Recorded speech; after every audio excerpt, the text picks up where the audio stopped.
to be presenting on my summer internship experience. So I'll go ahead and jump right in. For my agenda for today, I'm going to start off by talking a little bit about me so you are more familiar with my background. I'm going to go into my summer objectives, so I'm going to talk about ACE, my contributions to shipment accuracy, the dummy purchase order transition that I assisted with. I'm going to say a quick thank you, and then I'll leave some time for questions at the end. So a little bit about me. My name is Kendall Stokes. I currently attend the University of Arizona in Tucson, Arizona, but I'm originally from Gilbert, Arizona. I'm currently involved in the National Society of Black Engineers, the Society of Women Engineers, and actively involved in my sorority. I have a hobby, and I like to write poetry on the side. And currently, I'm a senior majoring in systems, as I mentioned, but my focus is project management. That's why I'm in the project management group that I am in this summer. My supervisor was Whitney Wirtz, and a huge personal accomplishment from this summer was I was able to acquire my Certified Associates in Project Management, a PMI accredited certification, during my internship. So some of the summer objectives, just a quick overview. So I began by working with ACE. So for the CLC traditional department, I consolidated all of the turnbacks from my department and was able to manipulate the data, so we were able to make process improvements. I also worked with shipment accuracy, where I initiated updates to the mainframe system for new material deliveries. And finally, my last major objective that I accomplished was assisting with the dummy purchase order transition. A little bit more information on what I did this summer. So starting with ACE. When I first joined my team, I noticed that there was a lot of historical information about turnbacks that had happened in the past. However, they were stored in PM tools and in multiple places. So my first main goal was to consolidate all of these different turnbacks into one document so that we could further work with them. I wanted to consolidate them so that I could input them into the QC/PC, or Quality Clinic Process Charts system. But in order to input them into that system had not previously been used, so I had to further configure the QC/PC system for the traditional CLC department. So after I configured the system, I took those turnbacks that I had identified initially and inputted all of those turnbacks into the QC/PC system so we could further analyze the data. So I analyzed the data using Pareto charts and rapid root cause analysis, which ended up being awesome for demonstrating and showing our team what exactly we needed to focus on further to ensure that process improvements happened. And we were, from my work, we were able to identify areas where improvements were needed. I wanted to ensure that after my internship, I was leaving my team with some sort of tool or resource that they would be able to consolidate their turnbacks automatically, as opposed to someone having to go through what I had to go through and find them in different areas. So I built a future turnback tool, and that is a tool where all of the project managers within my department can enter all of their turnbacks, so data can happen, and data analysis rather can happen a lot quicker. So something that I experienced that ended up being incredibly rewarding is I attended the ACE Super Days. So on the left is a picture of the presentation, and on the right is a picture of the project managers that actually attended it with me.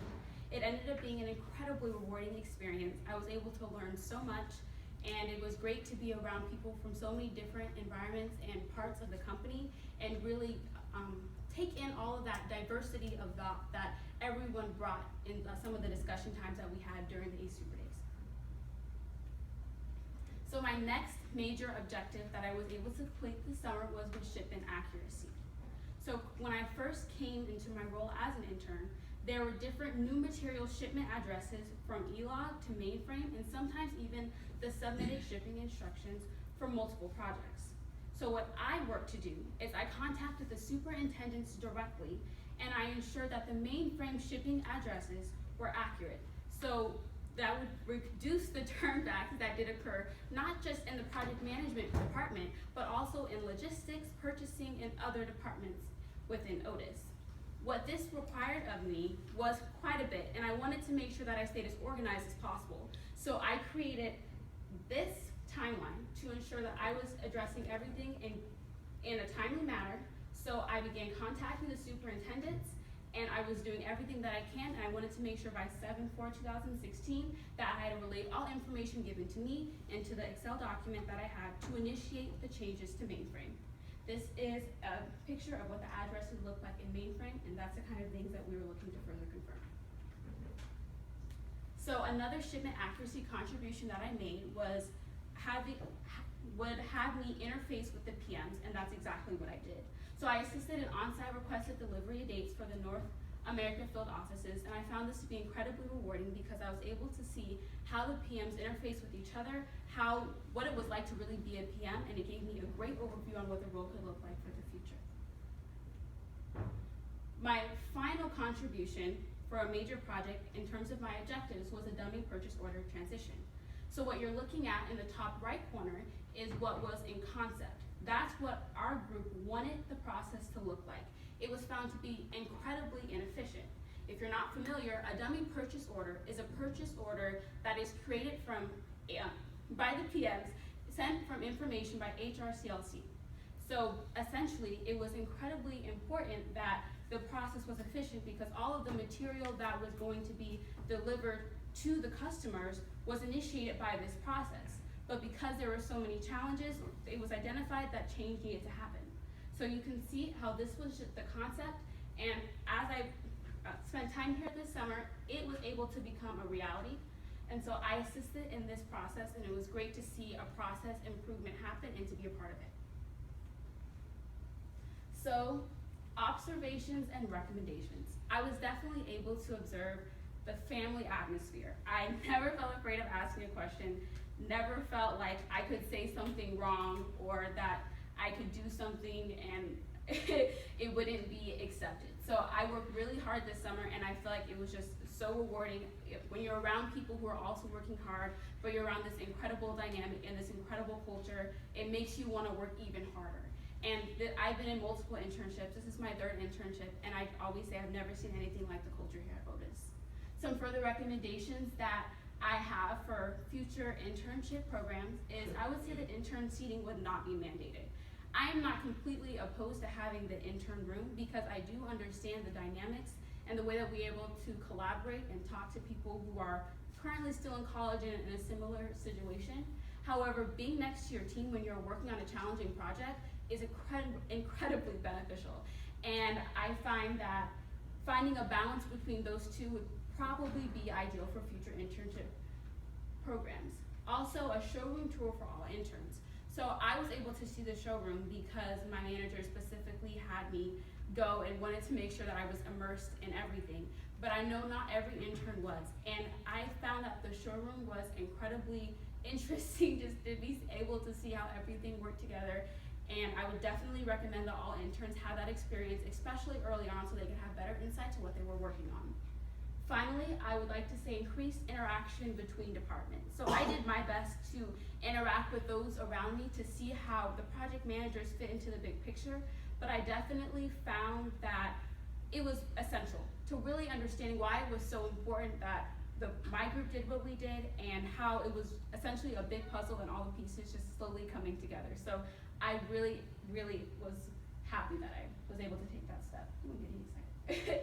So just a thank you for everyone who had helped me. So thank you to Brad Selleck, Mark Townsend, my amazing manager, Whitney Wirtz, and my entire team. I couldn't have had this experience without you all. And I am so, so grateful that I'm even here right now to talk about it. And Christine, you've been awesome also. I can think about a lot of stuff, so thank you so much. Is there any questions? Are there any questions?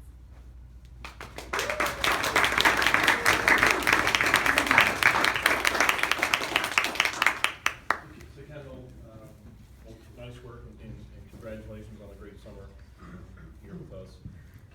Your ACE work that you did.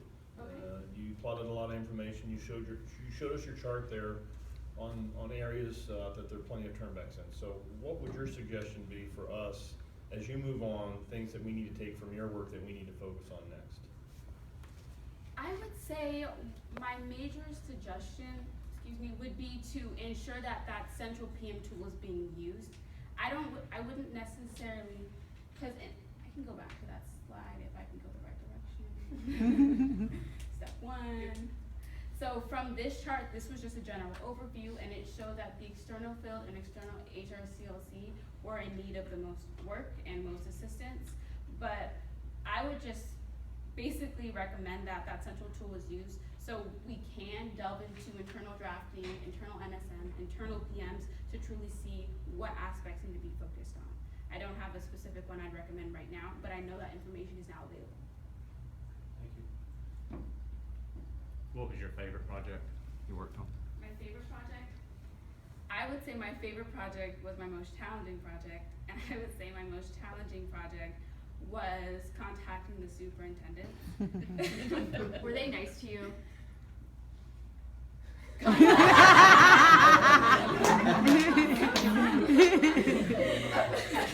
the most part, yes. I found that that project challenged me in terms of communicating with people who had been in the industry for a while, and it allowed me to kind of see, you know, it was just nice. I learned a lot from it overall. Yeah. Do you suggest to use less acronyms or more acronyms that we already have? I think everything should be an acronym. I think it's a fair balance.